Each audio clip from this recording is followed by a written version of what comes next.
All right, friends, welcome back to the Overshare Hour. How are you doing today, Kens? I'm good. I'm really good today. I feel it's Yay. weird. I have like the vibe that it's Friday and it's Wednesday. So whenever I think about that, it makes me sad.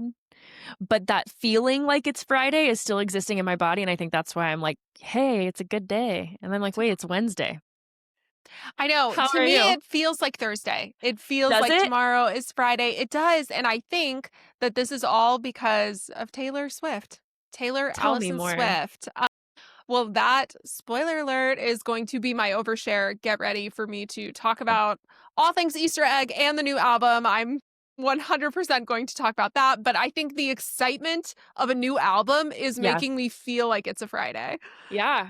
Well, But I'm not even like a Swiftie. I, what is a Swiftie? I like Taylor Swift, but I don't follow her the way I think like true Swifties do. And I think in order to be a Swiftie, you have to like do that. But I do like her. But I didn't even know all the details. I actually had a friend text me all of the details today, like give me the rundown. it is very exciting. You know what series we should do together? What? Hear me out. It would be so cute. Okay. There is this series where friends will send their non Swifty friend or people who don't really know the Yeah. Taylor discography a certain song for them to listen to that day. The person will listen to it and then write their feedback, like what they thought of it. And Swifties eat that up. And it's just actually their text messages, just screenshotted their text messages. Like, what did you think of this song? Oh, I thought the lyrics were really good. I thought whatever. Basically, it's seeing what my non-Swifty friend thinks about Taylor Swift. So it's very fun. And then That is people awesome. get excited when the non-Swifties like their favorite song. So I'm Okay. seeing I love you it. like it. See, but we watched the Eras tour. Like you invited me over and we did that and I loved it. And I've seen her documentary and I loved it. Maybe it's just not my personality to follow that way. Does that make sense? Yes. But it's not, I do love Taylor Swift. I love her Yes. music. Yeah. Love it.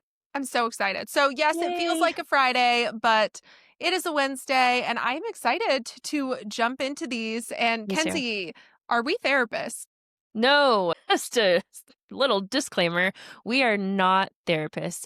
We are a couple of best friends, ex sister in laws, who like to give our advice and hot takes on all of the situations that you sent into us. So take everything that we say with a grain of salt, and we love you very much, and we put our heart and souls into it. But no, we are not licensed therapists.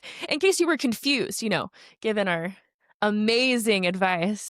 We're just really smart. So I know it can seem that way at times, but just bringing you back down to earth. All right, Kens, do you want to hit me with the first one? Yeah, I do. I'm interested to see what you have to say about this one, actually. Okay, so this person wrote in saying, my boyfriend says my dog can't sleep in the bed anymore. Is this a boundary or a red flag? Gosh, I'm such an animal lover. So this hurts my heart. Well, one, I would want to know why, because it says anymore. So Hmm. why was he okay with it before and now he's not okay with it? I want to know, is your dog peeing in the bed? Is your dog doing Right. something that it should not be doing? Because I think that that could play a part in it. Me personally, I have experience with this topic because Ooh. I have two cats, which a lot of people see Percy. June doesn't make too many appearances, but Percy, literally somebody today screenshotted Percy and put him in the comments. I love that. He is a fan club. My gosh. Yeah, and he is actually here. He's right there on the couch right next to me. But Oh. yeah, Brandon loves the cats. This is a very funny story. We were dating and I decided that I wanted to get a cat. So he was at work and I was very impulsive. Decided I'm just going to go do this with my sisters. And we were very serious at this point. We were talking engagement and I was like, yeah, but I'm getting a cat. So I went to the Humane Society. And while I was there, I realized, you know what? No, I want two cats. I think I'm going to get two. And I think I surprised him and showed up with two at the house. Oh my If I gosh. remember correctly, I think I said, would you be mad if I did? And I didn't confirm it. And then I was like, surprise. You guys Here's weren't living together. no, we were not living together, but we were serious. We had been Yeah. dating for about 2 years or a year and 9 months or something like that. So got these cats. They're the best. I'm obsessed with Uh, them, and I'm the type of person where I want the cats to sleep in our room because I hold the belief I get emotional. I see the TikToks where it says they are a part of your life, but you're their whole life. yeah. And it makes me so emotional. So to me, why would I deny my precious babies being around their humans and wanting to sleep with us? Now, Brandon, total trooper, because he ended up proposing, what, like 4 days after I got these cats? Are you serious? Yeah, it I was didn't right know that. after. So I think I got the cats around Thanksgiving and then he proposed on December 3rd. So all of a sudden it's like, hooray, now these are going to be your cats and I totally got them without you and you didn't help pick them out or anything. Congratulations, cat dads. Yeah, but essentially he doesn't want them to sleep in our bedroom because he is actually kind of allergic to cats. Ah, And it's not so bad, but he gets red eyes if he pets the cats and then touches his eyes. yeah. So, not just being around them, but if he gets it near his face. For that reason, he would prefer to not have them in our bedroom at night. And I have been slowly chipping away, trying to tell him, please, they're just They're babies, just because babies. he is not as allergic as he used to be. And he knows that because you kind of Yeah, you get do. you get acquainted with them and your body gets used to it. So, literally just last night, he said, "Okay, I guess let's leave the bedroom door open." And I said, "Okay." And the cats were perfect. They slept on the floor. They don't even sleep in the bed. They just want to Really? be near us. Yeah. They will snuggle on the bed while we watch TV, but I find when I wake up in the morning, they're not on the bed. They're Okay. on the floor or they're near us. But we've kind of had to sequester them to the other side of the house up until yesterday because they meow so loudly in the morning. They know what time I wake up and they will just meow and meow. And Juniper will pound on Uh-huh. the Dut, dut, dut, door dut, dut. Yep. and she is like, "Let me in." So that's been a whole thing. But I told him, these cats are so well behaved. They just want to chill with us. And I think I'm slowly but surely going to get him to allow it. But going back to your question, I would need to know why, if there's a good reason. Is the dog smelly? Does your bed smell like dog? And, your boyfriend doesn't really like it. Is this your place? Do you guys live together? Um, yeah, I feel like if it has to do with space, could you get a king size if you have a queen? What compromises could be done there?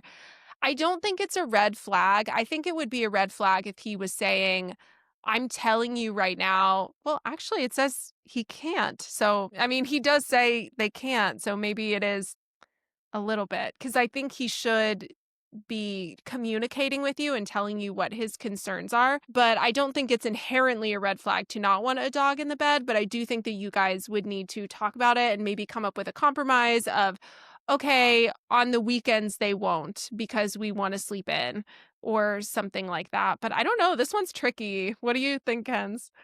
It's a red flag.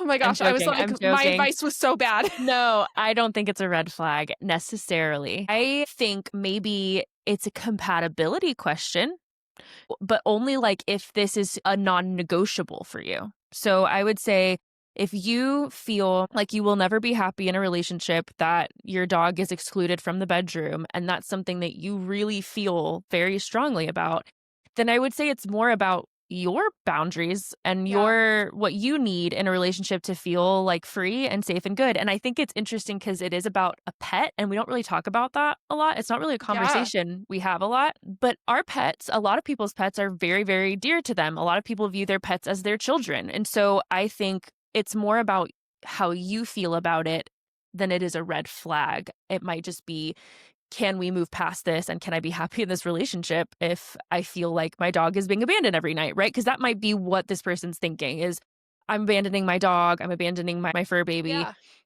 and I just can't feel good about that. This Mhm.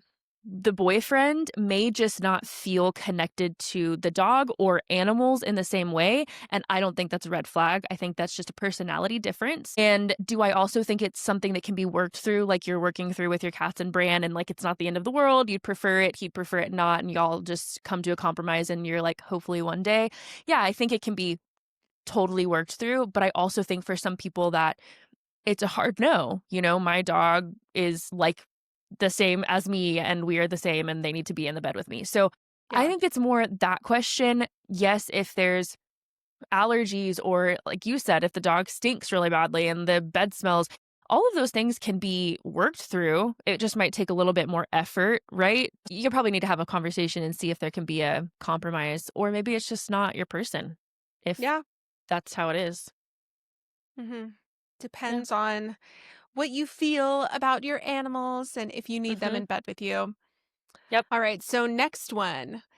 I've been married for over 10 years. Before we were married, my wife wanted kids. A friend's birth story talked her into changing her mind. I didn't think I would mind, but I want kids still. She still doesn't. Is this a marriage breaker? Mm. That's so hard because both sides I feel are valid. I think it's easy for people to be like, you said you wanted kids, you duped me. I also think it's normal for people to grow and change and realize, like, maybe that's not something that I want to put my body through. But it is interesting to me that the reason is not wanting to physically go through birth has put her off to having kids in general. So that's a little bit of a question for me because there are other Mhm. ways. I mean, adoption is a way. So that would lead me to ask more questions. Like, if it's truly this, to the person who's writing in, are you willing to adopt? Or is it something like you want to have a biological child, which also valid? That's okay for you to feel that way. But are you willing to adopt? Is she willing to adopt? And if the answer is yes, I'm willing to adopt, but she still says no, no kids, then it sounds to me like maybe there's another reason that is, maybe the main root of the reason as to why she doesn't want to have children. I would say try to get to that root and see if she's willing to work through that, go to therapy. Maybe there's something that can be worked through.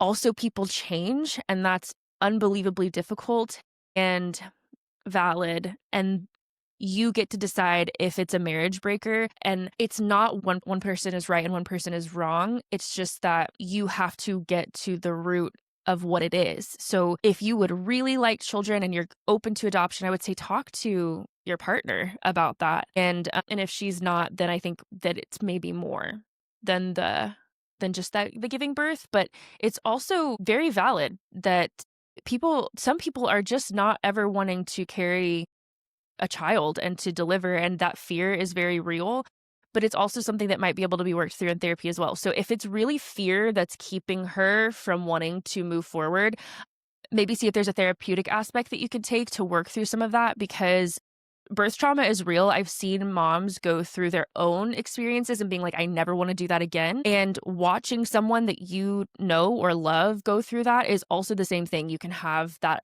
can have that effect on you as Yeah. well. And so working through PTSD from having witnessed someone experience a very traumatic birth is very real. So I think maybe there's just so many questions I have, honestly, because it's almost a little, I want more details as to why or what's going on, I guess. What are your initial thoughts? No, I agree. I think that it's such a hard topic because having kids is such a big life deciding part of being alive. Is that something that you really crave? Is it something that you feel like you absolutely have to do before you die and you just need to and you know that? And I think that that's valid. I think Mhm. that that's valid if people feel that way, and it can be messy to say that, because nobody wants to walk away from a relationship, because a great relationship, because they can't agree on this topic. But it's one of those messy things that I don't know. I understand both sides of it so much. As far as birth trauma, I get that. I have always been scared of giving birth. Ever since I was younger, I have dreaded it, not excited about it. I've actually thought about the fact that whenever I get pregnant, I'm going to every day feel okay, I shouldn't speak this over myself. Okay, but I feel like I am probably going to feel sick with anxiety every freaking day of my pregnancy, knowing, oh my gosh, this is happening. I'm going to have to do this. And I don't even know how I'm going to handle that stress. I feel that I have birth anxiety to a high degree. So I don't know. It's hard because to the point where I was thinking about this just the other day because TikTok does not help. I'm scrolling through TikTok and it's like, here's the time I almost died, giving Ugh, birth and living in Texas where women are losing their rights left and right. I don't want to give birth in Texas. No, yeah. thank you. I don't want to die. So I think that that also factors in to everything as well. But I was literally thinking earlier this week, man, I wish I could just pay a surrogate to have our baby because it's not that I don't want to be a mother necessarily, but then I'm afraid that people would say that that's shallow because, I don't know. Have you heard criticisms like that whenever celebrities have a surrogate? They say, "Oh, you're just doing it because you don't want your body to change." And for me, that's not the reason. It's I'm Oh. actually terrified of giving birth and I also know that I do not have that money. So I'm probably gonna do it. But I really empathize with your wife because it's such a real fear and I don't think that a lot of men have taken the time to think about that. Nope. And here in America, our mortality rate in pregnancy is higher than a lot of developed countries, and it's scary. And of course, it's not likely, but to me, it feels scary. So I would just try to think about what compromises could you come up with? Do you guys have money? Could you go the surrogacy route? Could you go the adoption route and yeah, just those different options because if everything else is great and this is the only thing, I would try to get to the root of is it that you don't want to give birth or that you don't want to have kids? Yeah. And if you guys don't agree on whether or not you want to have kids, then I think yeah, you're going to have to really sit and wrestle with that question for yourself on if that is a deal breaker for you. Could it be a marriage breaker, like what you were saying? Yes, it could be, but only you can decide that. And I really love this book. I don't know if you'd want to read it, but it's called Tiny Beautiful Things, my favorite book of all time. And you might be able to find the chapter online somewhere or check out the audiobook, but there is a chapter in there. It's an advice column book. So It's a good one. I love it. so good. My favorite book of all time. And one of the submissions in the book is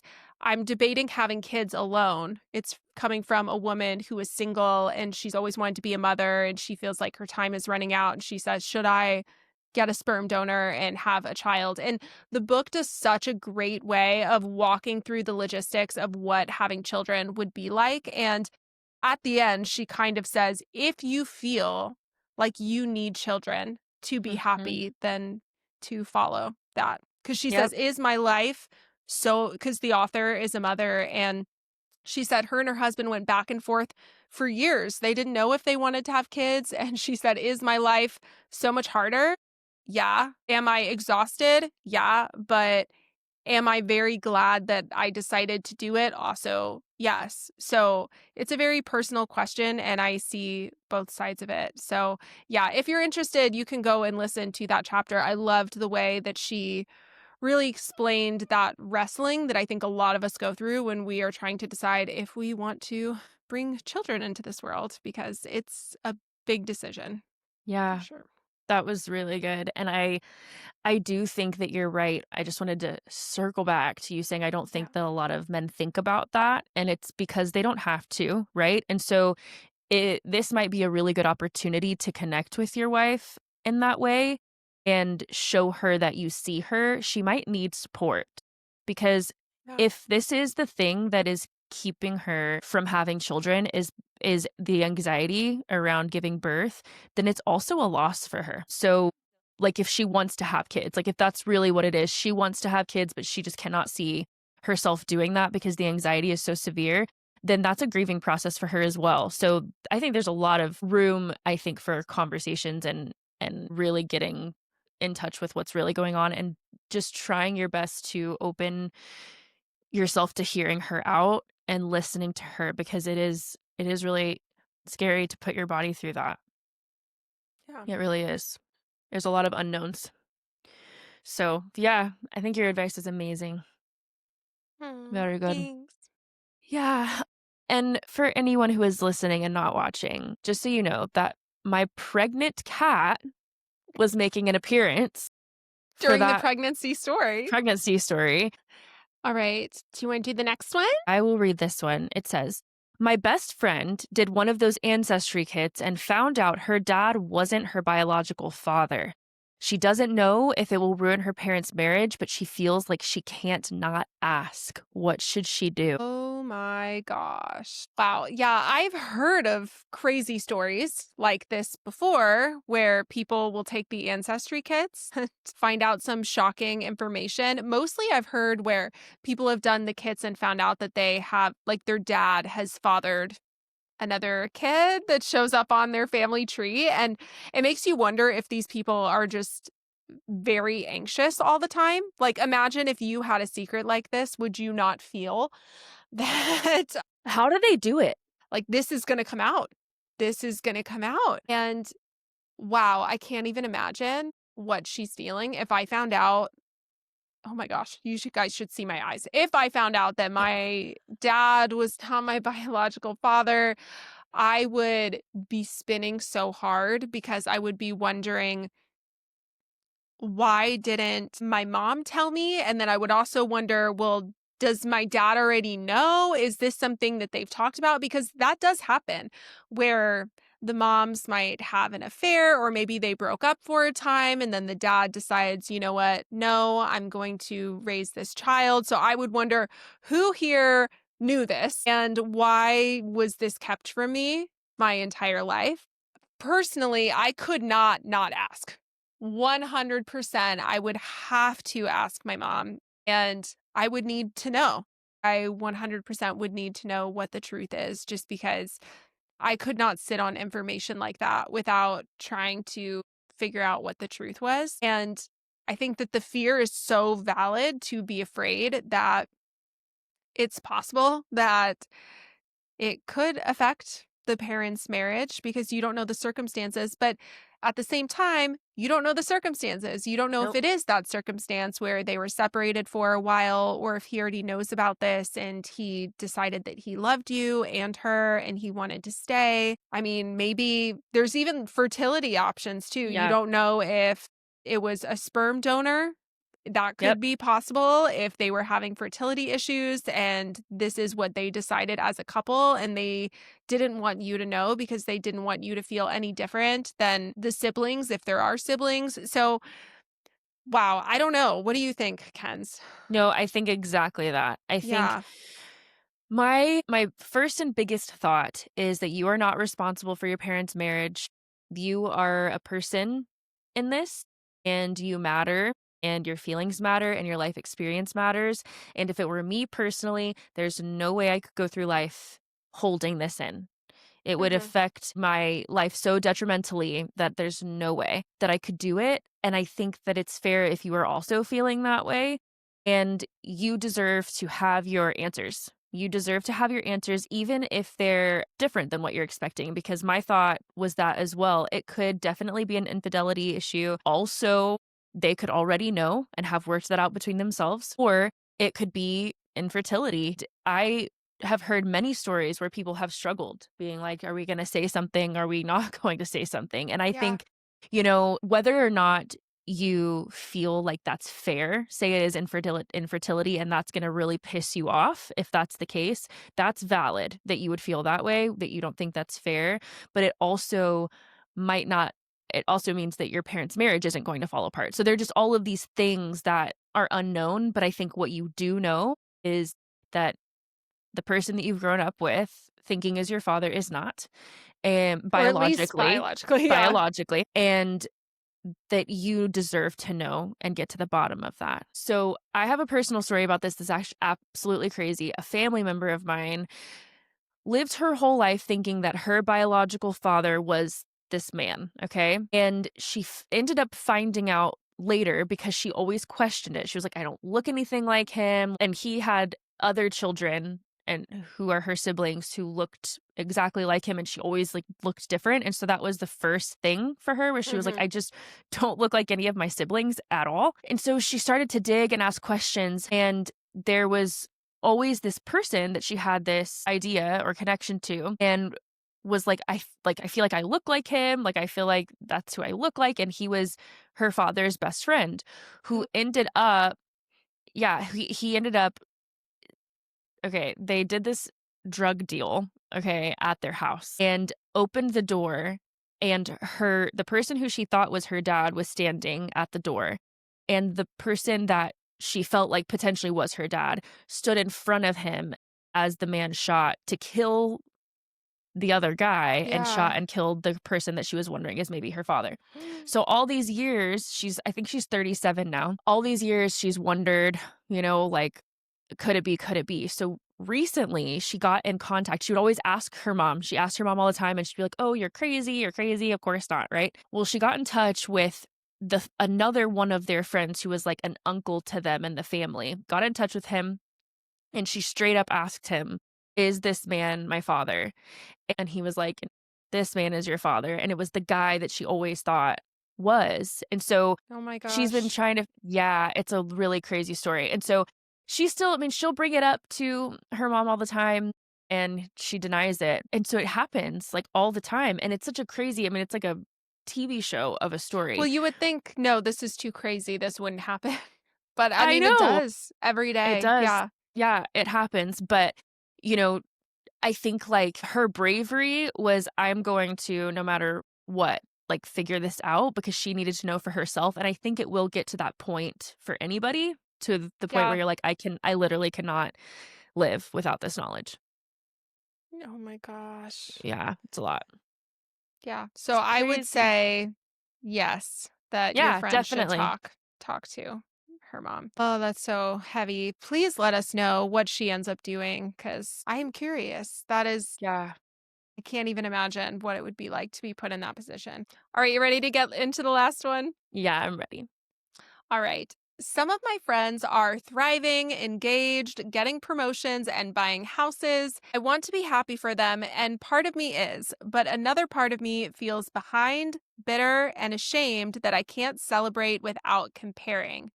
I know it's not their fault, and I know that I would want them to be happy for me. So, how do I deal with jealousy without letting it eat away at my friendships? Mm. This is so human. I would say that most people go through this feeling at some point of being like, I'm happy for you, but also what about me? Feeling like you're getting left Yeah. behind. And I would say, first of all, whatever guilt you're feeling, if you're feeling like I'm a terrible person, I'm a horrible friend, you're not. Just because you're having these emotions and these feelings does not make you a bad friend or a bad person. It makes you human, and it just means that you're alive. So I think that the way that you keep this from eating away at your friendships is, one, recognizing how human it is, recognizing that everyone is going to feel this way, even your friends who are like achieving all of these things, and you think that there's nothing that they have to feel jealous about. There is something in their lives that they're like, I want that. We all want for things. We never Absolutely. have it all and don't, or we're like, oh, we don't want anything else anymore.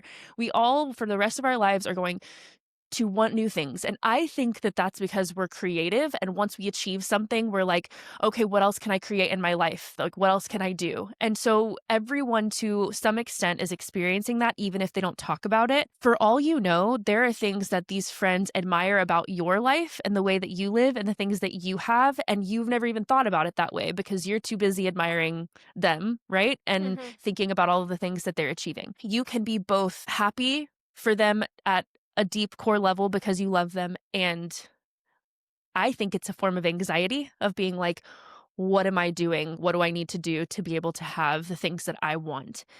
Something that I've thought about as I've dealt with this exact same thing in my own life is when I'm falling into comparison, because I think that's the root of it, is I'm comparing my life Hmm. to other people's lives. When I fall into comparison, I start to think, is it exactly these things that I want, like if I could take myself out of my life and put myself in that person's life, is that exactly what I want? Right? Do I want Yeah. their husband? Do I want their children? Do I want their house? Like, do you know what I mean? Those, like, get really specific. And the answer for me has always been no. I don't want exactly what they have. I want the perceived um joy. I want the perceived comfort that they are experiencing, that I'm perceiving them to have, Yeah. and that they may have to some degree.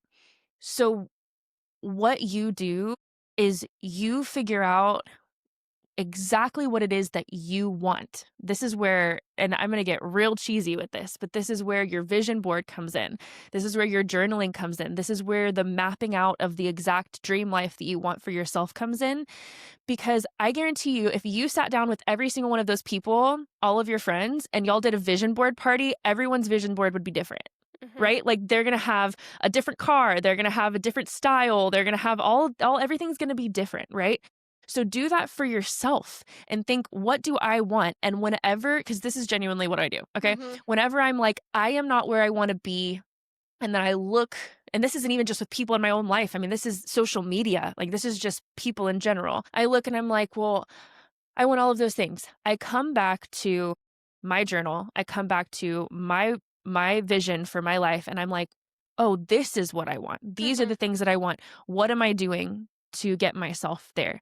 And even though I often feel all of the time like I'm working so hard to get to the places that I want to be, and I feel like I'm not getting there as quickly as maybe other people are, I am actually doing everything that I can, which means that this is my path. And I have to make so much peace with that, that I couldn't possibly do more than what I'm currently doing to get to where I want to be. And I have to just be okay with, and I think we've talked about this on another episode where we think when we're growing up, we think adulting is this certain thing and that we're all Yeah. going to reach the exact same thing. And so as you grow older, you realize everyone falls on that spectrum in different places. We are all on our own path in our own lives. Our energy has to stay in our on our own island. Yeah. And I think that's one of the hardest things for us to do when we want so much, especially I can say it for sure for myself, but that's how you dial it in is you just keep coming back to what is it that I'm working toward? Could I do more? If the answer is yes, then do more, right? Put more effort into certain places, see where you could, take on more or, progress in certain areas. But if the answer is I'm doing all of the things that I can do and I'm still just not there, that's where trusting that this is just where your path is and that this is where you are as an adult and there's nothing wrong with that. I think that it's okay for us to fall on different places in the spectrum as hard as that is sometimes to deal with.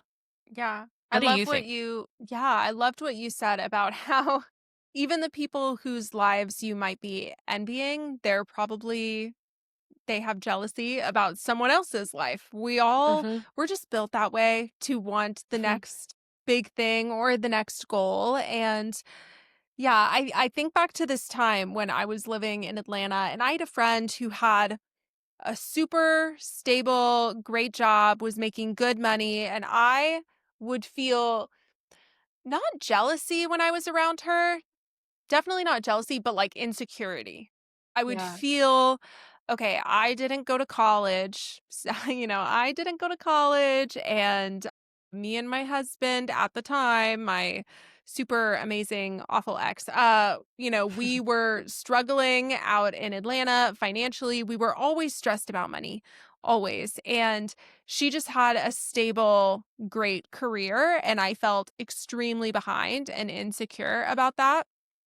And what is so funny is we would get together and talk, and it wasn't just this friend. I would have other friends that I would talk to as well, and they would tell me that they were so jealous about my life in Atlanta.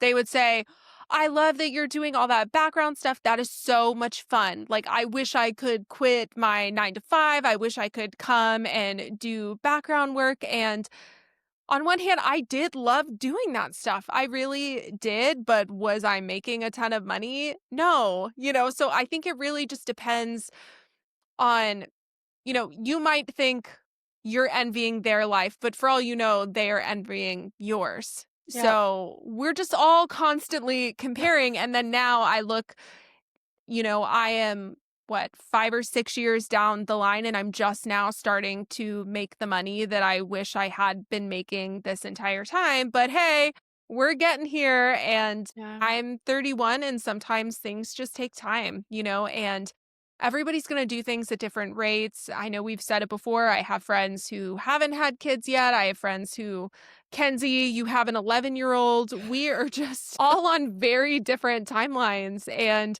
I think a big part of adulting is just realizing that that is just the way it is, Yep. that we can't compare too much. So I loved what you said about just really getting intentional about what what life do you want for yourself? What does your dream life actually look like? Because odds are when you're looking at your friends' lives, you're loving aspects of their lives, but not necessarily the whole, like you were saying.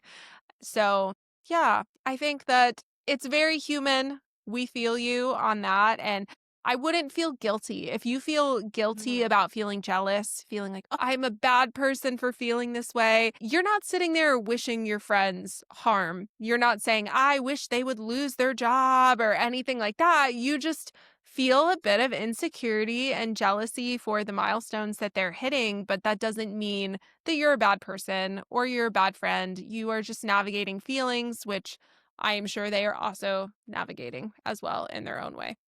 Yeah, and the last thing that she said or he said was that, how do I keep this from eating away at my friendships? I think the biggest thing for me was acceptance.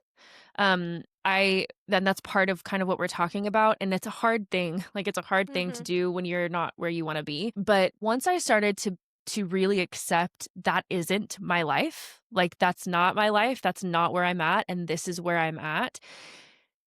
I had to own that. And there's a lot that okay, I'll say I have a friend who is very well off. They make lots of money, and I've always felt that same insecurity that you're talking about, like somehow I'm less than because I don't drive the nice car or have the big house. And they've never made me feel that way. That's nothing that they've Yeah. ever put on me. It's just my own feeling of feeling less than. But it would make me come to the table kind of like, "Oh, you're better than me." And Hmm.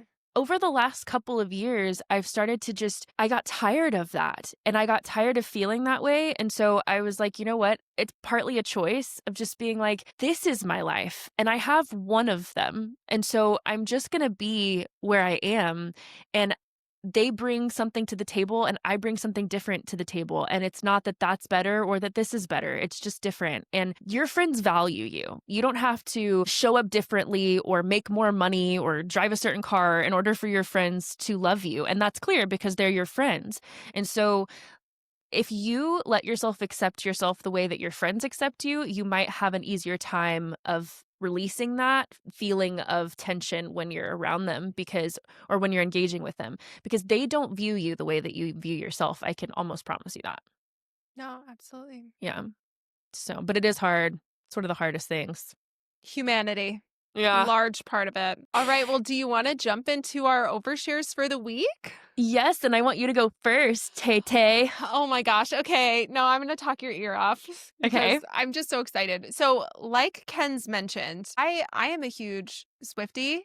I'm up there, guys. I love Taylor Swift. I remember where I was when I heard Teardrops on my guitar for the first time, Ingram Park Mall, in the parking lot, totally crying, being like, I don't know who this person is, but I love her after hearing her song on the radio. So, yeah, I've seen her live, let's see, 3 times now. I saw her for Reputation, Eras Tour, and then I actually saw her way back towards her beginning, and it was super funny, actually. Her vocals were not that great at that point in her career. Dang. She's gotten so much better. Like, I truly believe she's one of the people who she puts in the work to better her voice, and her main thing is being a songwriter, and she Yeah. has worked her butt off to have an amazing voice now. Because I remember when I went to go see her, it was It was pretty pitchy, and it was a kind of a man-hating performance. She had trash cans and drumsticks, and she was hitting the trash cans in anger. It was very strange and funny and country, and it was awesome. But Wow.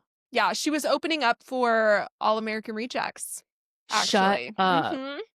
Yeah, Mario Lopez was there. I don't know if this was for Fiesta or something, but it was a big deal. It was a whole thing. So we went and saw her there. But yeah, when the Eras tour came out, I wanted Kenzie to see this so bad that I invited her over to the house. And Kenzie, tell them what I printed off. Yes. So she printed off this sheet and it was all of the I made songs it from all myself. of, yes, you did. All of the and you made friendship bracelets. And it was all of the songs from all of the eras and then we rated them based on like what our favorites were and then shared them at the end of each era. Yeah, what was your favorite era? What song was the best from that Yeah. era? I just love ranking things, and I wanted to get somebody's perspective who had It not was so seen fun. it before. Yeah, and it was a commitment because the Eras tour is so long, but yeah, it was so much fun, and she just announced her next album, and I kind of knew that this was coming because I follow Jake Dayton, and I just had him on Healedish to talk about what it was like coming out as gay after growing up in a fire and brimstone type of church. And he is a swift talker and he is always debunking Easter eggs. So the amount of math that Swifties will do to try to prove that an album is happening, you're probably not on the side of TikTok, Kenzie, but I'm they not. they will be like, it has been 112 days since she made this announcement. And if you divide that by 13, I mean, people do math and they think that they know release dates based on these mathematical equations that they do, and they're so extra. So Jake is very funny. He's been a Swiftie forever. And he'll get on and say, guys, Easter eggs are not that complicated. Easter eggs are always super in front of your face. Y'all are doing too much. He said maybe it was a week or two ago, he made a video and said, I think we're about to get an announcement for a new Taylor Swift album. And he was right. So Ah. yeah, he was right. And it's so funny because our podcast came out this week and he was like, oh my gosh, oh no, I'm so busy this week because this is the majority of his content. So he's been recording every single update Aw, that's been going on. But it is going to be called The Life of a Showgirl, I love which it. is cool. Oh my gosh, don't hate me, Swifties. Okay. I didn't love the name when I first heard it. It is growing on me. I like it now. And she just released the album art, and I also didn't love the album art. Has not grown on me yet. Okay, she released the album art 30 minutes before I got on this podcast. So it is very fresh in my mind. She released the alternative covers, and I like all of the alternatives more than what she actually chose, unfortunately.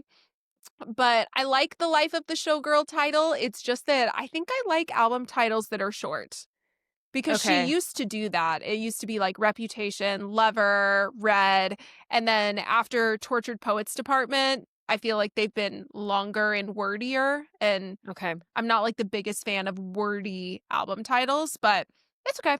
And I think it fits the Eras Tour theme really well. And she was just on the New Heights podcast, her boyfriend's podcast, to Ah. announce the next album. So I'm really excited. I have a Capital One credit card. If you guys don't know this, Taylor Swift always gives an advanced selling of tickets to whatever tour she's going to do through Capital One. So I already have one. I am ready to go.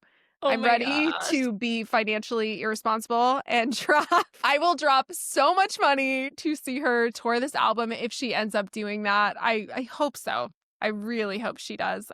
One thing that was really interesting, I'm going to drop a theory and then I'll be done, is people were saying that they think that this album was supposed to come out before Tortured Poets Department. And there's a lot of Oh, evidence for it because basically at the end of the Eras Tour, see, you don't even know this, Ken's the I lore. know. I At the know. very end of the Eras Tour, this orange door comes down and she never walked through it. It's just kind of there in the back on the Okay. visual screen.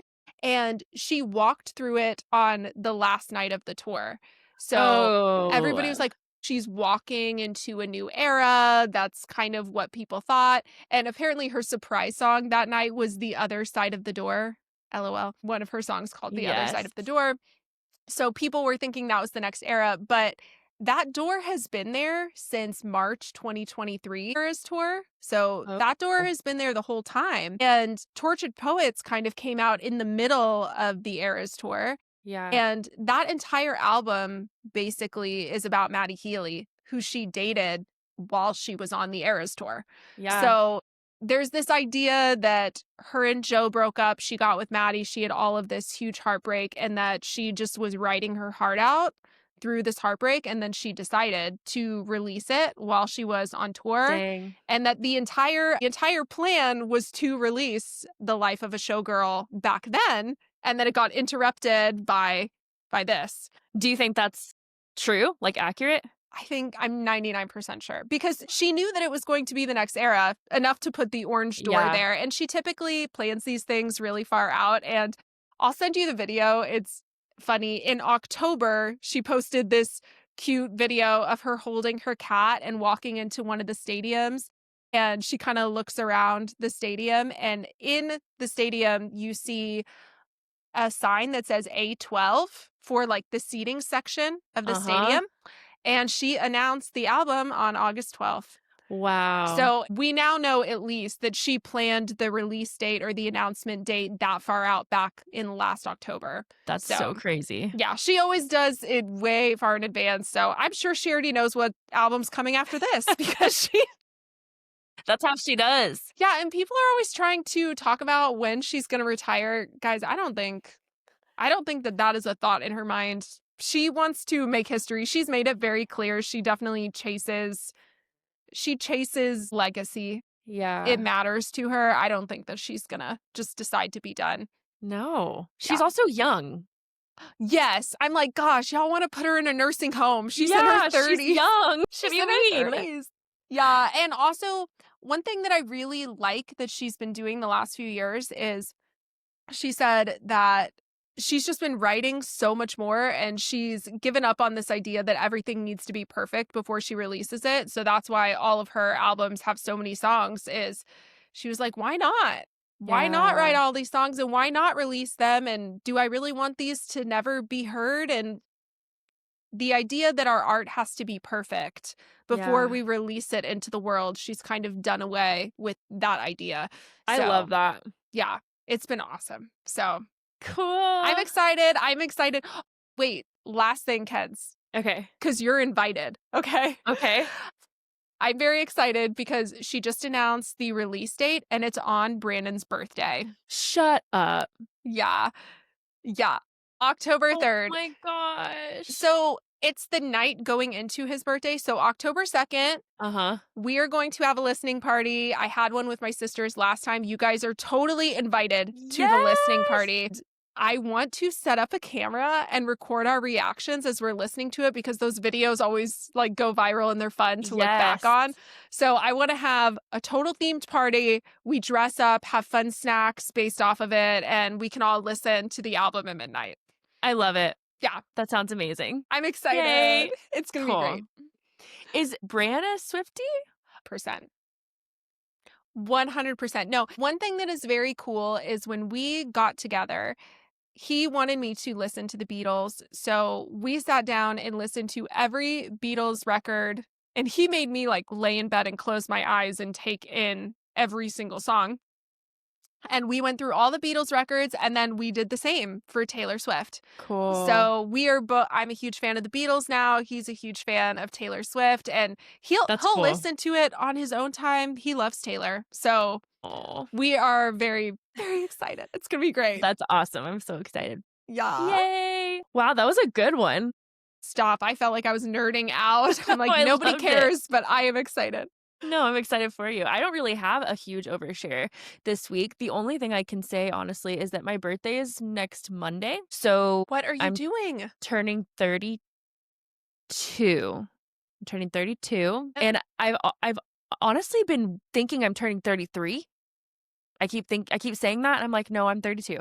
So I'm turning 32. 32, and yeah, we're going to this place that is like a tent. It's like a Yes. rustic Glamping. glamping tent. Yeah, and it's very cool. There's like a dope outdoor shower and like a big garden tub inside the bedroom with like these big glass windows. And yeah, we're going to stay there Friday and Saturday, and we get to bring our dogs, and it's in a place that there isn't a ton in the town itself, but if we just drive 20 minutes, there's like a really cute town for antiquing and coffee and like the kind of shopping I like to do, wineries and stuff like that. I'm So, so excited for you. yeah, I'm so excited. And it's so interesting because my birthday has notoriously been a sad day for me, and I don't know why. I still to this day don't really know why.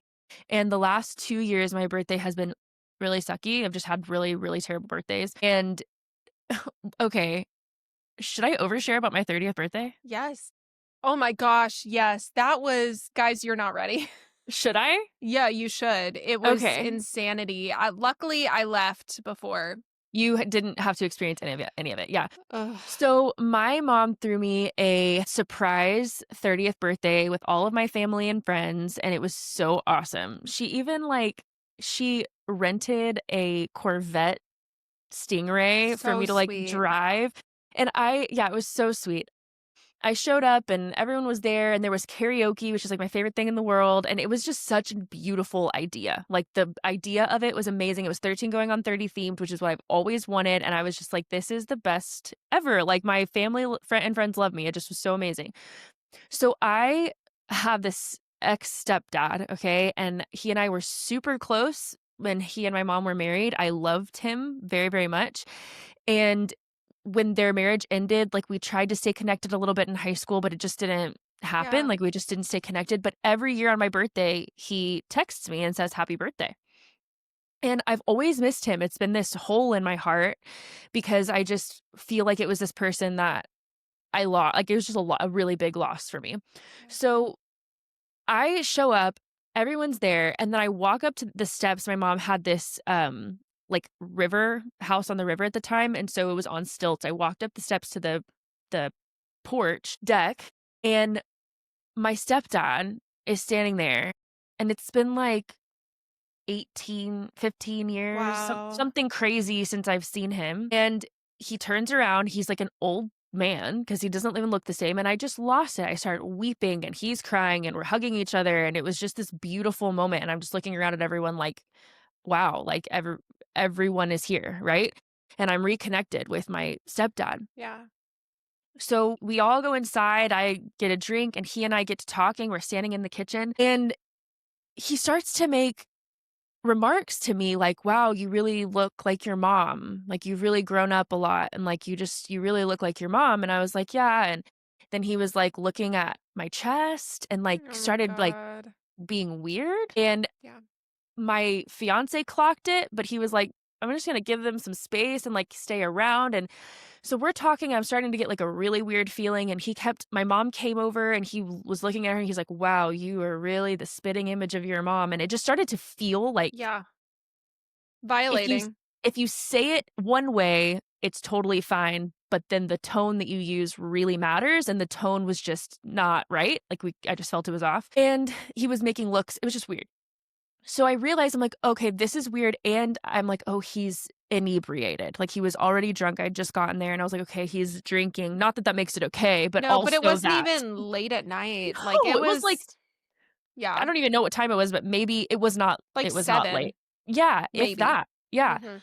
and he's gone. I'm like, "Okay." So I'm like, "Whatever, I'm gonna move on, like, that sucks, but I'm gonna deal with that later," right? I told my fiancé, I'm like, "Did you clock that?" And he was like, "Yeah, I'm so sorry, we'll talk about it later."